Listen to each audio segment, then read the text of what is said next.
ये कहते थे कि यहाँ मोदी आ जाए तो भी दीपेंद्र को नहीं हरा सकता। उन्होंने दीपेंद्र को भी हराने का जो काम किया है और अब की बार भी वो यहीं से जीतेंगे। सीएम का बेटा होते हुए और जितना लोगों के बीच में दीपेंद्र हुड्डा रहता है, इतना मेरे ख्याल से कोई एमपी इस भारत के अंदर लोगों के बीच में रहने वाला होगा नहीं। जैसे डॉक्टर साहब ने कहा, मैं बिल्कुल सहमत नहीं हूँ। ये तो डॉक्टर साहब बनी बनाई बातें बता रहे हैं। अरविंद शर्मा जी का और धारा 370 का कोई भी मेल जोड़ नहीं है। मनोहर लाल खट्टर ने ये नारा दिया था और उसको उन्होंने चरितार्थ भी किया है, ठीक है। और आप हाँ, के साथ नहीं, साहब आपके एचपीएससी के दफ्तर में पैसों के साथ खालू एवं मार्कशीट के साथ पकड़े गए थे। डॉक्टर साहब यहाँ हम बात कर रहे हैं, उन्होंने रोहतक के लिए क्या किया, युवाओं के लिए क्या किया, हमारे जिले के लिए क्या किया, या हमारे लोकसभा क्षेत्र के लिए क्या किया।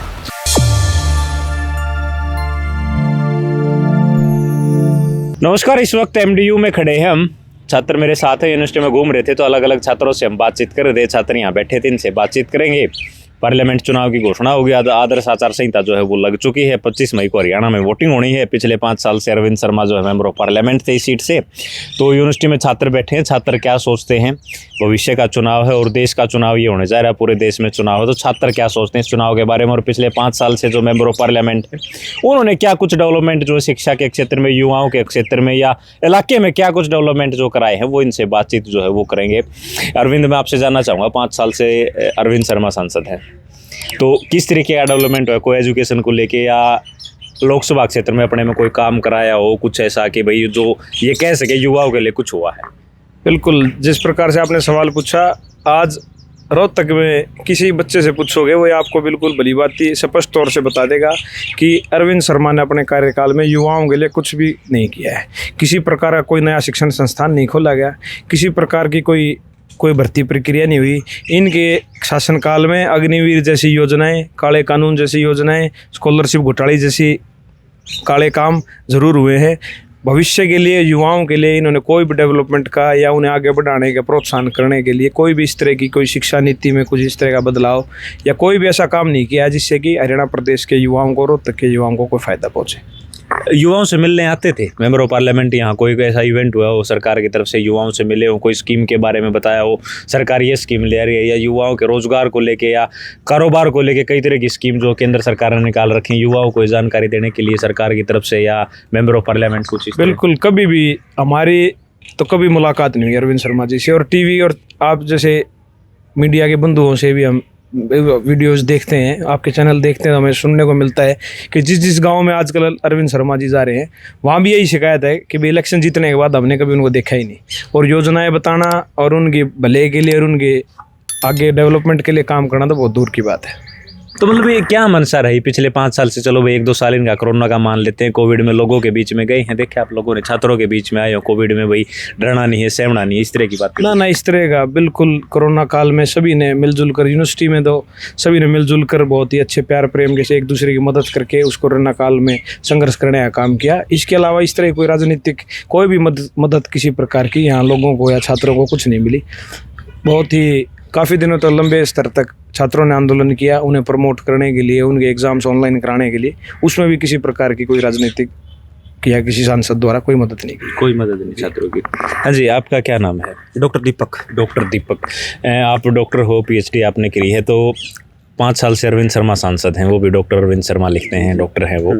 तो आप लोगों के बीच में आए हों, कोई डेवलपमेंट की बात, इलाके में कोई विकास या कुछ इस तरह की, या छात्रों के बीच में उनकी कोई मौजूदगी या कुछ इस तरीके का? देखिए, अभी भाई अरविंद ने कहा कि वो कभी नहीं आए, ये बात बिल्कुल सत्य नहीं है। वो समय समय पर विश्वविद्यालय प्रांगण में आते रहे हैं और अनेक जो महाविद्यालय हैं जो रोहतक संसदीय क्षेत्र के अंतर्गत है वो भी और उनसे बाहर भी। और जो माननीय अरविंद शर्मा है वो तो एक अजय उनको हम कह सकते हैं। वो पहले भी अलग अलग लोकसभा क्षेत्र से चुनाव लड़ चुके हैं और यहाँ पर भी जिसको ये कहते थे कि यहाँ मोदी आ जाए तो भी दीपेंद्र को नहीं हरा सकता, उन्होंने दीपेंद्र को भी हराने का जो काम किया है और अब की बार भी वो यहीं से जीतेंगे। और वो इसलिए जीतेंगे, इसके पीछे सबसे महत्वपूर्ण कारण ये है कि जो आज का युवा वर्ग उनके साथ जुड़ा हुआ है। और मैंने यहाँ पर लगभग 10 से 12 जो NEP की जो कॉन्फ्रेंस हैं वो अटेंड की हैं और उनमें से 3 से 4 जो कॉन्फ्रेंस हैं उनमें माननीय अरविंद शर्मा की भागीदारी है। IC कॉलेज में भी रही है, नेकिरा में भी रही है और विश्वविद्यालय प्रांगण में भी उनकी भागीदारी निश्चित रूप से रही है। और रही बात कोरोना काल की, तो कोरोना काल में जो एक टीम अरविंद के रूप में युवाओं ने कार्य किया था और घर घर जा करके जिस समय जब जो पहली लहर थी उसमें लोगों को राशन पहुंचाना हो या अन्य प्रकार की मदद हो, वो उसमें भी उन्होंने काम किया। और जो कोरोना के बाद जो टीकाकरण हुआ था उसमें भी घर घर जा करके जागरूकता फैलाने का काम अरविंद शर्मा के द्वारा किया गया था। और यहाँ जो युवा वर्ग है रोहतक का, और आप उधर जा करके देखिए कोसली की तरफ, वहाँ पर आपको एक ही बात दिखाई देती है कि जो माननीय अरविंद शर्मा है उनके विकास कार्य, और आप माननीय अरविंद शर्मा के जो 5 साल में जो लोकसभा के जो संसद की जो धनराशि मिलती है उसके खर्च को आप देखिए, और उसकी तुलना आप 2014 से 19 के बीच जो माननीय दीपेंद्र जी सांसद रहे हैं उनके दोनों से करके देखिए किसने जो लोकसभा क्षेत्र में अपनी धनराशि है वो अधिक खर्च की है। और यहाँ आपको मैं बताता हूँ कि जो माननीय अरविंद शर्मा हैं उन्होंने परिवहन के क्षेत्र में, चाहे लड़कियों के लिए बसों का कार्य हो और भी कुछ प्राइवेट समाज सेवी हो भी इस क्षेत्र में काम कर रहे हैं, लेकिन अरविंद शर्मा ने भी ऐसे कार्य किए बच्चियों के लिए कि वो स्कूल पर समय में जा सकें, कॉलेज में समय पर आ सकें, या कोई भी महिला उन बसों का इस्तेमाल कर सकती है। ऐसे काफ़ी समाज सेवा के जो कार्य हैं जो समय समय पर वो करते रहते हैं, और युवाओं से मिलना तो मेरे हिसाब से उनका सबसे बेहद ही पसंदीदा कार्य है। अच्छा, एक बात आपने कही शुरुआत में अपने बात के कि अरविंद शर्मा तो अजय सांसद हैं। हाँ। आपको पता होगा 1999 उनकी जमानत जब्त हुई थी। हाँ बिल्कुल, मैं इस बात का उत्तर देना चाहता हूँ। देखिए वो उनका जो राजनीति का कार्यकाल था उसका वो पहला दौर था, उसके बाद वो करनाल से भी लड़े, सोनीपत से भी लड़े, और अब भी उनकी ऐसी आकलन था कि उसको कहीं और लोकसभा क्षेत्र दिया जा सकता है और वो कहीं से भी दे दिया जाए, क्योंकि जो लोग युवाओं के बीच में लोकप्रिय होता है, जो युवा जिनकी पसंद युवा होते हैं और युवाओं के बीच में रहकर कार्य करना चाहता है, वो चाहे कहीं से भी आ जाए और वो निश्चित रूप से विजय प्राप्त करेगा। अच्छा, एक आपने युवाओं की बात की, अभी हम गाँव में जा रहे हैं, लोगों से मिलते जा रहे हैं, जहाँ जहाँ अरविंद शर्मा जिन जिन गाँव में गए उन गाँव में भी उनके साथ भी गए हैं, तो वो अपने काम गिनवाते हैं। हमने राम मंदिर बना दिया, हमने 370 हटा दी, और अभी यूनिफॉर्म सिविल कोड जो है वो हम लेके आएंगे, उसके लिए मोदी जी को वोट देना। वो कोई एक भी काम जो है वो गिनवाते नहीं लोगों के बीच में। कोई आप तो कोई 2-4 काम गिनवा सकते हो जो मेंबर ऑफ पार्लियामेंट? बिल्कुल, मैं इस बारे में आपको ये मैं प्रतीक्षा कर रहा था कि आप ऐसा ही कोई प्रश्न मुझसे पूछोगे। देखिए चुनाव है वो हमारे संसदीय प्रणाली में 2 प्रकार से होते हैं, एक तो लोकसभा के और एक विधानसभा के। तो विधानसभा के जो कार्य होते हैं उनमें जो हम लोकल कार्य होते हैं उनकी अधिकता अधिक होती है, लेकिन जब हम लोकसभा हम राष्ट्र के लिए वोट कर रहे हैं तो उसमें मुख्य रूप से राष्ट्रीय मुद्दे ही हावी होते हैं और उन्हीं के आधार पर लोगों को वोट करना चाहिए। और जो राम मंदिर है, धारा 370 का हटना है, ट्रिपल तलाक का हटना है, GST का लगना है, ये सभी नहीं संसद भवन का है। और देश में अब तक जो गुलामी की जो मानसिकता के चिन्ह थे उनको हटाना हो, चाहे संसद भवन के आगे नेताजी की मूर्ति को स्थापित करना हो, ये सभी कार्य राष्ट्रीय मुद्दे हैं और हम इन्हीं राष्ट्रीय मुद्दों को देखते हैं। और आज का मेरे हिसाब से युवा भी इन्हीं राष्ट्रीय मुद्दों को देखता है, क्योंकि चुनाव लोकसभा के हैं। और अगर हम ग्राउंड लेवल की हम बात करें तो आप गांव-गांव में जाकर के देखिए, अनेक गांव में स्टेडियम बने हुए, व्यायामशालाएं बनी हुई हैं, वो केवल इसी का नतीजा है कि उसमें से सांसद निधि से पैसा खर्च किया गया, किसी गाँव में व्यायामशाला का निर्माण किया गया है, तो बच्चे उनमें से हमारे, आपने को पता होगा कि हरियाणा को खेलों की भूमि कहा जाता है, और यहीं से उन्हीं व्यायामशालाओं से जो बच्चे अपना बचपन खेल करके गुजरते हैं और ओलंपिक में गोल्ड मेडल प्राप्त करते हैं, तो ये उन्हीं का नतीजा है। और आप रही बात आप और अन्य कार्यों की, तो क्या NEP के विषय में युवाओं को साक्षर करना, क्या युवाओं को सेमिनार करना ये कार्य नहीं है? क्या गांव-गांव में व्यायामशाला खोलना, गांव-गांव में जो बड़े गांव हैं उनमें सांसद निधि से लाइब्रेरी का निर्माण करवाना, क्या ये कार्य नहीं है? और मैं आपको रोकूंगा, आपने सांसद निधि का जिक्र किया, अभी 2-3 दिन पहले एक दैनिक अखबार ने उस रिपोर्ट को उजागर किया है कि अरविंद शर्मा सबसे फिसड्डी सांसद है अपनी सांसद निधि को यूज करने में। एक दैनिक अखबार की रिपोर्ट है, लोकसभा पटल से वो उठाई गई है, तो वो पैसा कहाँ यूज हो रहा है? दूसरा, आपने केंद्र का जिक्र किया कि केंद्र के मुद्दे होंगे, केंद्र की बातें होंगी, तो केंद्र में पीछे एक नारा दिया गया था 2 करोड़ रोजगार हम देंगे, हरियाणा में फिर बेरोजगारी में नंबर 1 पर क्यों है? इस तरह की चीजें क्यों होती है? देखिए, मैं आपको बताता हूँ, आप इस बात को पहले समझ नहीं पा रहे हो। तो सरकारी नौकरी और रोजगार, दोनों बातों में अंतर होता है कि रोजगार मतलब किस तरह, थोड़ा आप समझाओ ना लोगों को कि समझ में आएगी रोजगार किस तरह की। वो मैं आपको वही बता रहा हूँ। रोजगार होता है जब आप आत्मनिर्भर भारत का जिक्र करते हो, तो हर एक व्यक्ति को नौकरी नहीं दी जा सकती। आत्मनिर्भर भारत में आज आप हमारे देश के अंदर देखिए कितने जो रोज नए नए जो एस्टैब्लिशमेंट हो रहे हैं, और मेरे हिसाब से जो पेटेंट हैं वो पिछले 10 साल में इतने अधिक हुए हैं जो पहले के 70 सालों में नहीं हुए थे। तो क्या उनसे जो लोग जुड़ रहे हैं, क्या वो रोजगार नहीं है? तो आत्मनिर्भर भारत ही इसलिए है कि व्यक्ति खुद अपनी स्किल डेवलप करे, और स्किल डेवलपमेंट के लिए अनेक कार्यक्रम आयोजित किए जा रहे हैं। और आप देखते होंगे कि माननीय नरेंद्र मोदी मन की बात में ऐसे मुद्दों को, चाहे जल संरक्षण का विषय हो, चाहे अमृत सरोवर का विषय हो, क्या उनमें जो काम करने वाले हैं उनको रोजगार नहीं मिलता है? और आज आप देख रहे हो हमारे देश में जिनको मजाक उड़ा जाता था कि पहले की यहाँ जो बुल ट्रेन चलेंगी और आज बुल ट्रेन का लगभग 70% कार्य पूर्ण हो चुका है। ठीक है, तो ये सभी इनसे जो लोग चल रहे हैं, आज आप राष्ट्रीय निर्माणों की स्थिति देख रहे हो, राष्ट्रीय जो राजमार्ग हैं, ठीक है, हरियाणा के अंदर आप पूरा जो 250 किलोमीटर का जो क्षेत्र है हरियाणा का, आप मुश्किल से 2 घंटे में आप एक छोर से दूसरे छोर पर जा सकते हो। क्या ये डेवलपमेंट है? क्या ये राजमार्ग ऐसे ही बन गए? इनमें लोगों को रोजगार नहीं मिला है। तो ये सभी रोजगार और सरकारी नौकरी में हमें थोड़ा अंतर महसूस करना पड़ेगा। और जिससे अगर मैं ऐसा तो मेरे पास कोई रिपोर्ट तो नहीं है, लेकिन मेरा जैसा मानना है, जैसा आप जैसे न्यूज़ चैनल देखते हैं, रिपोर्ट देखते हैं, उनके माध्यम से, समाचार पत्रों के माध्यम से, जब हम एक रोजगार की बात देखते हैं तो आप यकीन मानिए कि 2 करोड़ रोजगार अधिक उससे ज़्यादा मिले होंगे प्रत्येक वर्ष में लोगों को। अच्छा। और बिल्कुल आप अगर एक बार अच्छे से सर्वे करोगे, और ये बिल्कुल सर्वे का विषय भी है, इसके ऊपर शोध भी होना चाहिए कि आज कितने लोग आत्मनिर्भर बने हैं। ठीक है, और अनेक जो सरकार की योजनाएं हैं, अब मैं आपसे कहता हूँ जो मुद्रा योजना है उसके तहत कितने करोड़ लोगों ने लोन लिया है, और वो स्वरोजगार की योजना है। तो क्या आप उनको रोजगार नहीं मानते? जो PF खाते हैं, जो कांग्रेस के समय में कितने थे, वो लगभग उसके 3 गुना हो चुके हैं। तो PF खाता तो एक रोजगार जो होता है, चाहे वो प्राइवेट का हो चाहे सरकारी का हो, तभी तो खुलते हैं PF खाते। ठीक है, तो क्या आप उनको रोजगार नहीं मानते हो? तो इसलिए रोजगार और सरकारी जो नौकरी है उसमें अगर हम अंतर को देखते हैं, और मेरा मानना है जो अपना स्वयं का रोजगार स्थापित करते हैं वो नौकरी वालों से अधिक खुशहाल रहते हैं। ठीक है, मैं आपके पास आऊँगा। आपका क्या नाम है? सुमित। तो किस तरीके का डेवलपमेंट हुआ इलाके में? जिस तरह से अरविंद ने अपनी बात रखी, इसने डॉक्टर साहब ने अपनी बात रखी, आप किस तरीके का देखते हैं? अरविंद शर्मा ने क्या कुछ अपने कार्यकाल में जो इलाके में करवाया है? देखो, पिछले 5 साल में डेवलपमेंट तो कोई हुआ नहीं। जो भी है, जो पहले सरकार थी उन्होंने जो काम किए थे वही चल रहे हैं। वही आज आप शहर में देखोगे, आप पूरे शहर में आप घूम के देखो, सड़कें हैं, गलियां हैं, लोगों के पास पीने का पानी नहीं, साफ़ पानी नहीं, गटर का पानी साफ़ पानी में मिक्स होकर आता है। जो लोगों की जो मेन चीज़ हैं वो तो उनको मिल ही नहीं रही। ठीक है, और प्रोग्राम जो है, प्रोग्राम तो जी अपने राजनीतिक सुख के लिए करते हैं। ठीक है, मुख्यमंत्री जी आगे और उनसे बड़े नेता आगे तो इनको तो जाना पड़ेगा। तो ये थोड़ी ना कि वो पब्लिक के बीच में रहते हैं। पब्लिक के बीच में रहने वाला तो देखो जी न्यूट्रल आदमी है हम तो। ठीक है, अगर इस हरियाणा की राजनीति में हम देखें तो शायद मुख्यमंत्री का बेटा होते हुए दीपेंद्र हुड्डा, ठीक है भाई, वो इलेक्शन हार गए, वो सबको पता है क्यों हार गए, कैसे हारे।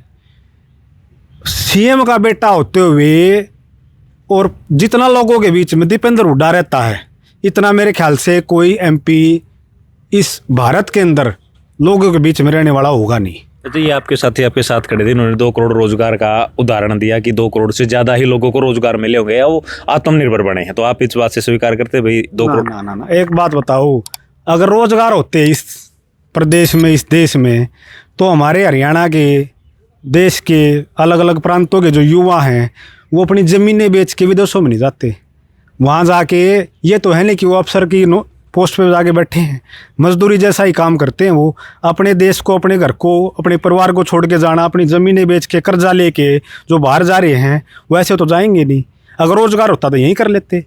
ठीक है, डॉक्टर साहब आपसे मेरा दोबारा सवाल है। इन्होंने उदाहरण दिया है, पिछले दिनों MDU के अंदर एक भर्ती हुई थी इजराइल जाने के लिए, हरियाणा कौशल रोजगार निगम के माध्यम से।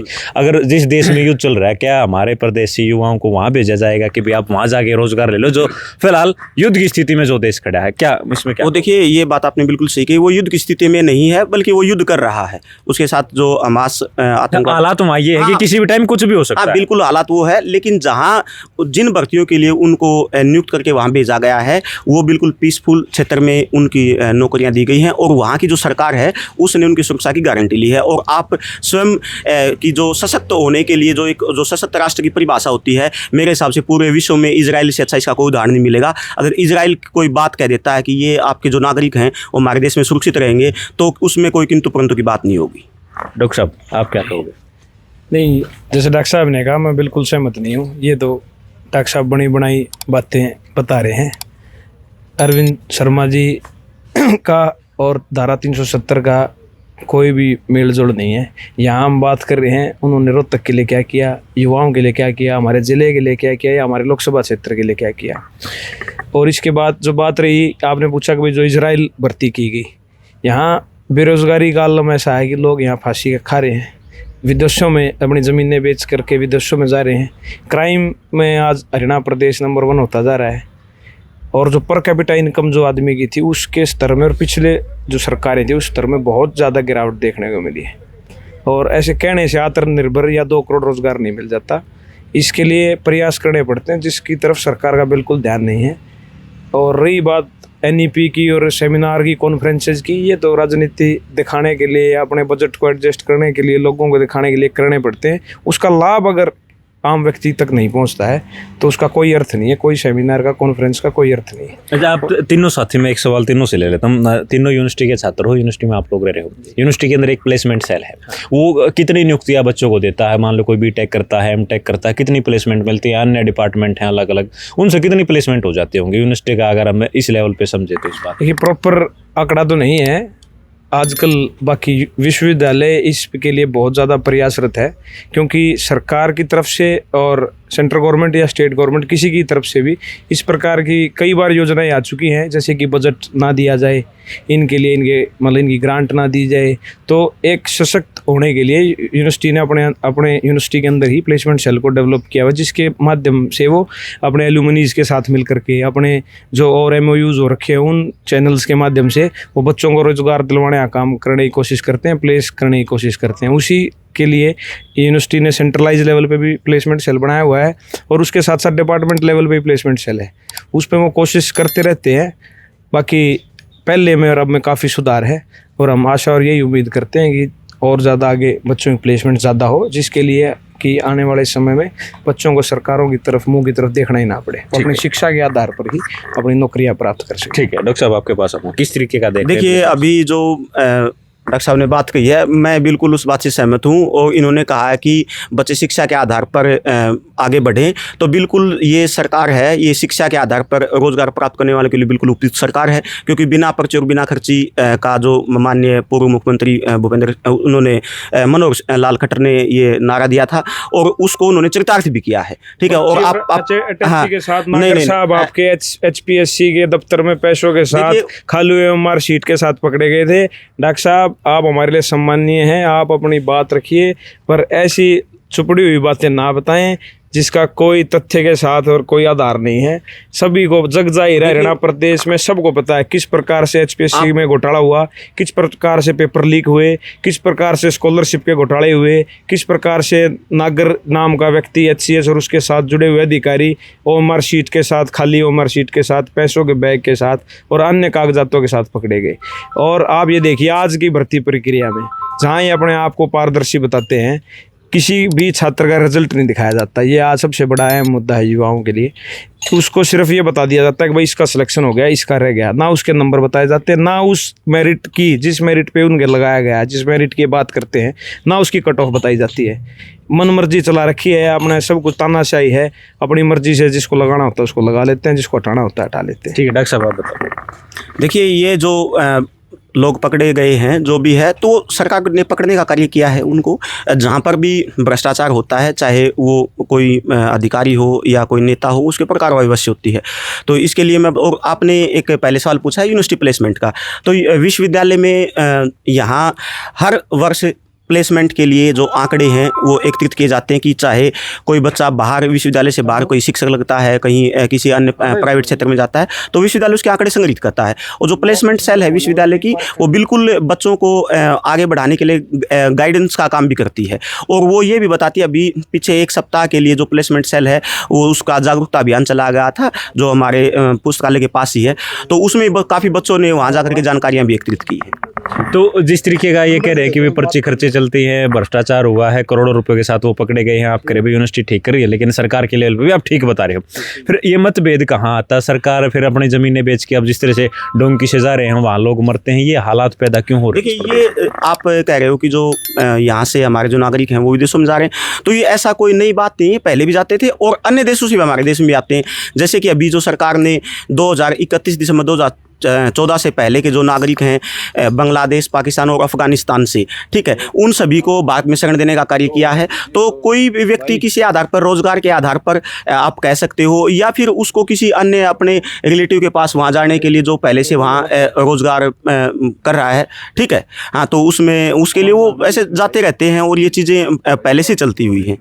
तो इसमें कोई नई बात नहीं है कि आप ऐसा करें डोंकी के माध्यम से, कि जैसे कि आपका भी सपना होगा विदेश जाने का, ठीक है, या कोई अन्य देश के लोग हैं। आजकल जैसे माननीय मोदी जी ने कहा है कि भारत दर्शन अभियान, कि विदेशों से आ रहे हैं कि आप कोई भी हमारा भारत का नागरिक किसी भी देश में रह रहा है, उससे माननीय मोदी जी ने ये रिक्वेस्ट की कि आप अपने किन्हीं 5 दोस्तों को भारत घुमाइए। तो ये प्रत्येक देश में चलता रहता है, इसमें कोई नई बात नहीं है। और आप जब उनके वीज़ा की जानकारी प्राप्त करोगे तो बहुत से लोग हैं पढ़ाई के लिए जाते हैं, ठीक है, और वहाँ के स्थानीय नागरिक हो जाते हैं। ठीक है, मैं आपसे बात करूँगा, आप क्या मानते हैं रोजगार किस तरीके का, जिस तरह ये बता रहे हैं यूनिवर्सिटी रोजगार दे रही है, प्रदेश स्तर में किस तरीके से रोजगार मिल रहा है, पर्ची खर्ची बंद है, चल रही है?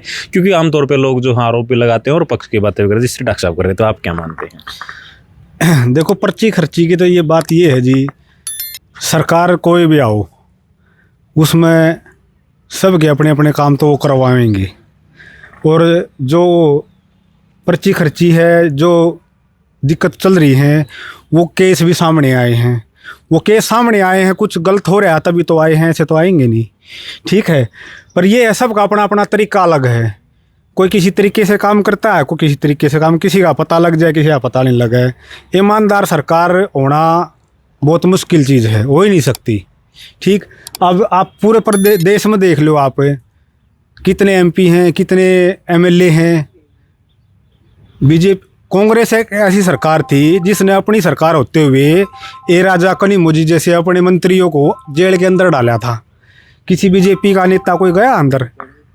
सारे ईमानदार हैं, किसी ने घोटाला नहीं किया, किसी ने गलत काम नहीं किया। हरियाणा प्रदेश के अंदर सरपंची का इलेक्शन है, उसमें तो ये कंडीशन है कि पढ़ा लिखा होना चाहिए, 2 बच्चों से ऊपर नहीं होना चाहिए, मुकदमा दर्ज नहीं होना चाहिए। MLA बन जाओ, MP बन जाओ, फिर मंत्री बनेंगे।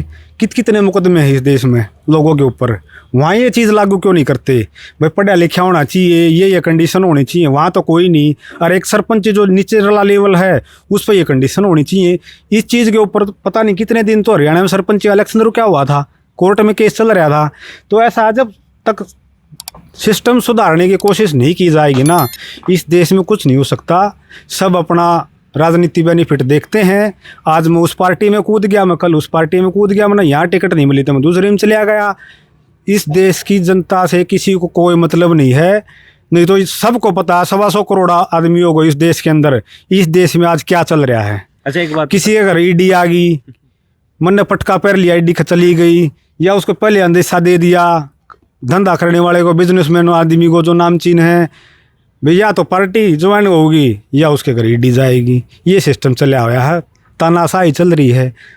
रही क्राइम की बात, हर रोज़ हरियाणा में इतना क्राइम हुआ है, दिल्ली NCR में क्राइम हुआ है, क्यों हो रहा भाई ये? अच्छा एक बात बताइए, आप लोग यूनिवर्सिटी में पढ़ते हो, हरियाणा में एक मुद्दा है बड़ा चर्चित है छात्रों के बीच में कि छात्र संघ चुनाव नहीं हो रहे। आप छात्र संघ चुनाव के पक्ष में हो या विपक्ष में हो? और पक्ष में हो तो कौन सी सरकार ऐसी लगती है जो इस चुनाव को करवा सकती है, या छात्रों की, युवाओं की जो सीधी राजनीति में भागीदारी हो?